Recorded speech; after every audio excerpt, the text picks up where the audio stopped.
Hello, ladies and gentlemen. I'm Ryan Bujan, host of Cowtown Movie Classics, and welcome to our special presentation of the 1924 version of The Thief of Baghdad, starring Douglas Fairbanks Sr. at his best. Joining me tonight is film historian and Fairbanks family enthusiast, Lynn Spalding. How are you doing tonight, Lynn? I'm doing good. How are you? All right, well, welcome. So, Douglas Fairbanks, for the people in the audience who may not be as familiar, he was a megastar in 1920s Hollywood. He was incredibly athletic, charming. He was famous for doing all of his own acrobatic stunts. I think the closest movie stars you could compare him to in this day and age, maybe Jackie Chan or Tom Cruise. Where was Fairbanks at this point in his career in 1924? Fairbanks had entered movies in 1915, and it was during a time when the First World War had already begun overseas. And by the time he became a little more popular, a little bit more of a household name in the United States was already involved in World War I. And so I think what brought him fame, his movies at this time were very light, and they were often comedic stories that showed off like his athleticism and his exuberant spirit, his sort of like charming smile that we're very familiar with that he continues to use in his swashbuckling roles. And these films were enjoyable to audiences to watch. And that's what kind of audiences needed at this time, is sort of this escape from sort of the bleakness that was going on in the real world. So he sort of established himself as this kind of all-American guy, kind of this everyday hero. He was a symbol of physical fitness. He was full of this sort of self-confidence, almost kind of like a cockiness that we'll see, and sort of this just happiness. I mean, he has this infectious smile. You can't help but smile when you were watching Fairbanks, whether it's in one of these early roles or later in these swashbuckling roles that he takes on in the 1920s. So he becomes one of the top paid actors, and he does become one of the first superstars of the movie industry. And I think it's important to note that in 1919 he creates United Artists with Mary Pickford, Charlie Chaplin, and D.W. Griffith. And this is when we start seeing him transition into these swashbuckling roles that we're most familiar with him today. And once he gets that creative control over his career with United Artists, he starts to take on these roles that he wants to take on. So we see before Thief of Baghdad, he has done The Mark of Zorro, he's done Robin Hood, and he's done The Three Musketeers. And then he finally takes on this really epic role for Thief of Baghdad. And he definitely pulls it off. I think it's important to note, so The Thief of Baghdad is the first in our series of films inspired or based on the 1001 Nights, better known as the Arabian Nights in the West. If you're not familiar with the Arabian Nights, it was originally a collection of stories actually dating back to pre-Islamic Persia. At that point, it was the 1001 Nights. Once the Arabs conquered Western Asia, North Africa, and they had established this Islamic caliphate, Baghdad was the capital of the Islamic world at that time. And at that point, they were actually really big into education and preserving ancient historical texts because they were rediscovering, translating, and preserving a lot of these ancient Indian, Greek, Persian works of medicine, of knowledge, history, poetry. And amongst these works was the Arabian Nights. So once it was translated into Arabic and it was Islam, and they had updated a few of the stories, they had changed some of the names to make them more approachable to the people living in the Islamic society at that time. But it's from this grand tradition where eventually we would get stories like The Adventures of Sinbad the Sailor, Ali Baba and the 40 Thieves, and of course Aladdin and his wonderful lamp. What about this collection of stories appealed to Fairbanks? So Fairbanks, there was a recent translation in the early 1920s that Fairbanks got a hold of. He got this copy, and it was one of the few books allegedly that he sat down and he read and devoured, and that was apparently pretty unusual for his personality to sit and do something like that. He wasn't really exactly known for sitting still. And he got really inspired by this story. And so he, like we said before, he'd already made some of these epics, these costume dramas, these swashbuckling roles. And so I think he saw a lot of potential in this story. And this was sort of furthered by, there was a trip abroad that him and Mary Pickford, his wife at the time, took. and they had gone to the East and even into Europe, and he had seen a lot of these, the architecture, the look of things, the fabrics, the styles of everything, and he became even more inspired to sort of make a picture that looked like Arabian Nights, that had the whole feel and the look of the East. But interestingly enough, he was also inspired too when he was in Germany. He saw German expressionism in the films, and particularly Fritz Lang's Destiny from 1921. And so he kind of brought back all these ideas of the East and this German expressionist style and all of these things, and sort of put it into this movie and decided this was his next big adventure. This was his next big epic movie that would be bigger than Robin Hood, bigger than anything he had ever done at that time. And I think he certainly succeeded. So without further ado, from 1924, directed by Raoul Walsh, The Thief of Baghdad. Please stick around after the film for some more behind the scenes history and trivia. Hope you enjoy the film. Wow, that really is an epic in every sense of the word. Absolutely. It is one of his best pictures, and it was actually one of his favorites as well. Yeah, what was the reception like at that time? So the reception was actually, it was not as successful as Robin Hood was at the box office. Wow. So he after Thief of Baghdad, you kind of see him scale back on these ambitious projects. He still does some really cool stuff, like with the Black Pirate, but he does scale back on this sort of the sheer size of this movie. It cost around 1.1 million to make this movie, and I think they saw fairly good returns on it. It just did not do as well as Robin Hood. In retrospect, however, it is considered one of his best, and it always was his favorite of all the movies he made at this time. Yeah, and you can see the influence even today. There's imagery, there's ideas from this film that we would see replicated in other big budget fantasy films, even through like The Lord of the Rings or stuff that's more recent. The DNA of Thief of Baghdad, I feel like, has lived on in the last 100 years. Yes, absolutely. I think this movie definitely inspired the look of anything Arabian Nights that came after it. Yeah. We see a lot of the same themes, a lot of the kind of like style and look that Fairbanks had will continue throughout movie history and Arabian Nights movies. Oh, absolutely. And what's interesting about the film itself is that it's not a straight adaptation of any one of the stories from the Thousand and One Nights, but it certainly takes a lot of ideas and inspirations from a lot of the stories. There's a little bit of Aladdin, there's a little bit of Sinbad. But what I do think is interesting, the idea of our Aladdin character, right? Our street rat protagonist he's a humble, swashbuckling thief who wants to win the heart of the princess. That's not necessarily how Aladdin was in the original story. That was an invention of Fairbanks.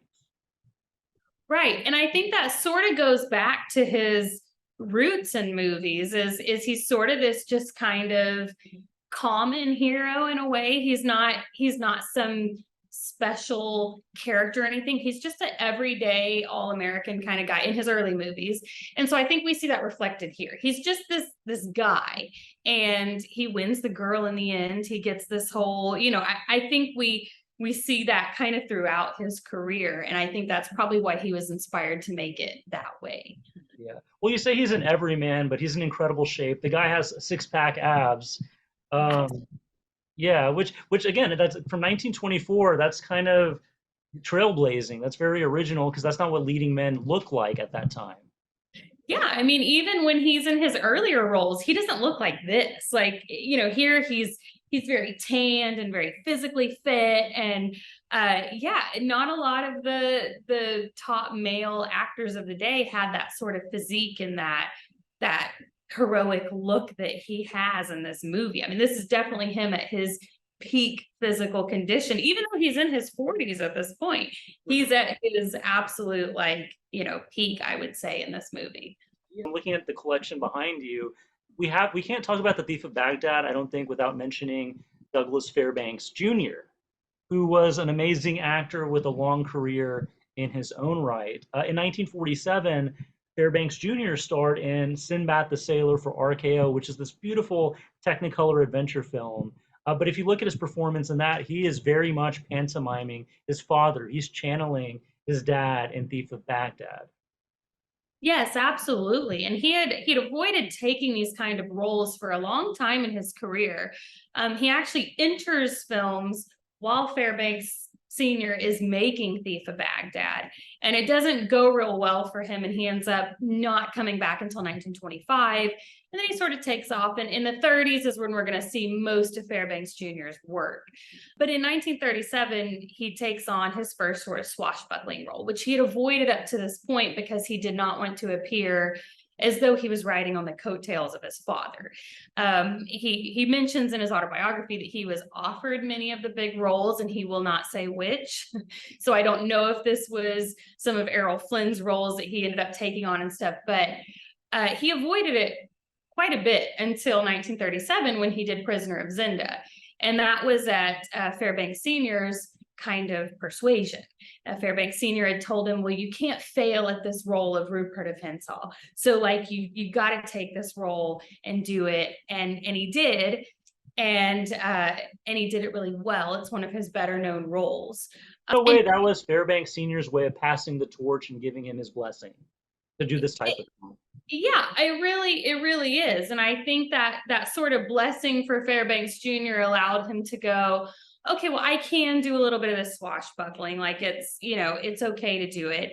And Fairbanks Sr. passes away in 1939. That's the same year that Fairbanks Jr. makes Gunga Din. And then he goes to war. But in the 40s, he starts taking on more of these swashbuckling roles, which we see in Sinbad the Sailor. And he takes a lot of inspiration from his father, as we can see just physically, his smile and his sort of his physical movements and different things like that. But he also took inspiration from Senior in how he went about approaching this film. So Douglas Fairbanks Jr. was given full like veto powers for Sinbad, for the story, the cast, the sets, the costumes, everything. And so he kind of took advice from his father, what his father had done in the 1920s, and hired experts and called upon all these different people in the field who knew what they were doing. And so he calls upon a costume expert named Dwight Franklin from the New York Metropolitan Museum, who'd worked with Fairbanks on like The Black Pirate. He ends up hiring the cinematographer that also was a cinematographer for Thief of Baghdad. He hires David Sharp, who's one of the people that helped Douglas Fairbanks Sr. with his stunts, and he helps Junior with his stunts. So there's a lot of people involved in Sinbad that were very much involved in Fairbanks Sr.'s career. And I think we see that reflected through Douglas Fairbanks Jr.'s performance. Okay, one thing you said in your chat that was interesting. Had Thief of Baghdad been a much bigger financial success, what was Fairbanks Sr. hoping to do with that concept? So I'm pretty sure that Fairbanks was actually hoping to continue with their whole Arabian Nights stories. There's so much you can pull from Arabian Nights. I mean, there's so many different individual stories. And what that came from is that Dwight Franklin, who was the costume expert that Fairbanks Jr. hired for Sinbad, had kept this photograph that Senior had that he had taken of Senior in his Black Pirate costume. And they had like talked about how Fairbanks Senior could sort of create some of these Sinbad costumes. And so I think it was something that Fairbanks Senior probably hoped would be in his future, but he kind of ended up scaling back on some of that stuff after Thief of Baghdad. Yeah, which it is a shame that he didn't get to tackle more of these types of films, but that the influence of Thief of Baghdad certainly lives on in these other Arabian Nights Adventures films, from the 1940 version of the Thief of Baghdad, the Alexandra Korda film, which I adore, movies like Ali Baba and the 40 Thieves, going all the way up through Disney's Aladdin. I mean, the DNA of this film is apparent in all of those. Absolutely. I mean, even, in Aladdin, the Disney Aladdin, you have the magic carpet ride, which, was done with in a really cool way in Thief of Baghdad. Yeah, I mean, the special effects in this film are incredible. Can we talk a little bit about who was responsible for that photography, for those effect shots, and all the really clever filmmaking in it? So we had the sets were done by William Cameron Menzies, and costumes were done by Mitchell Lyson. But I Fairbanks, he kind of had this vision for all of these things. I mean, he had a lot of creative control over this picture. He hired experts that would help him with all of these things, of course. But he, all these things were kind of his idea. And so like with the magic carpet ride, we see it, it's done in this really cool way. They use sort of these in-camera techniques. They use double exposure and things to put the clouds and make it look like they're going much faster than they are. But a lot of that came out of Douglas Fairbanks's own sort of visions. And then he found those experts to help him complete the look, or, complete what he wanted to happen. What about the Arabian Nights spoke to him? What was the message that he took away from it? So the strong message that he took away from it, which is the theme of the movie, is that happiness must be earned. And so he tries to take that theme through this whole movie, showing this character who has to go through these sort of tasks, if you will, to find his happiness, to win that princess in the end, So yeah, I mean, that's the theme that he took from Arabian Nights, and that he really zeroed in on to make the whole story come about. Yeah. Didn't he have a plaque in his office or something that said that happiness must be earned? Yeah, and Fairbanks Jr. mentioned at some point that he had this chart that he created that was like, it said happiness and then must be and earned. And he had put all these like the different scenes in the movie under each of these categories to make this to pull this whole message together by the end of the movie. Oh, wow. I mean, it's certainly a passion project. One thing I want to bring up before we close out is, even though the film is very stylized and expressionistic, it definitely has that Art Nouveau flavor to it. You can tell that Fairbanks, even though the movie's very heightened, there's a sense of authenticity, and there's an attention to detail that he brings to it. And one thing that I think is wonderful about the film now, almost 100 years later, is this is one of the few major movies from that era where he's actually casting Asian and Asian American actors to play Asian characters on films. You have Sojin as the Mongolian prince. You have Anna May Wong, right? Of course, Anna May Wong was the first internationally famous Chinese American movie star. Why do you think it was important for him to give opportunities to minority actors at that time? I really think for him it was probably just this authenticity that he always wanted in his work, which is part of why he hired all these experts in these different places. And when he actually traveled abroad to see sort of this inspiration for how things should look. So I think it just was bringing this authenticity. I think for Fairbanks it was just all about authenticity. Yeah, and it definitely plays out that way. Do you have any closing thoughts on Thief of Baghdad? For me personally, it's probably the movie that made me fall in love with Douglas Fairbanks. I think it is his best of the silent era, and I can see why it was his favorite film. Well, Lynn Spalding, thank you so much for your time. Thank you. All right, and for you guys in the audience, I hope you enjoyed the film. Once again, my name is Ryan Bijan. I hope you have a good night.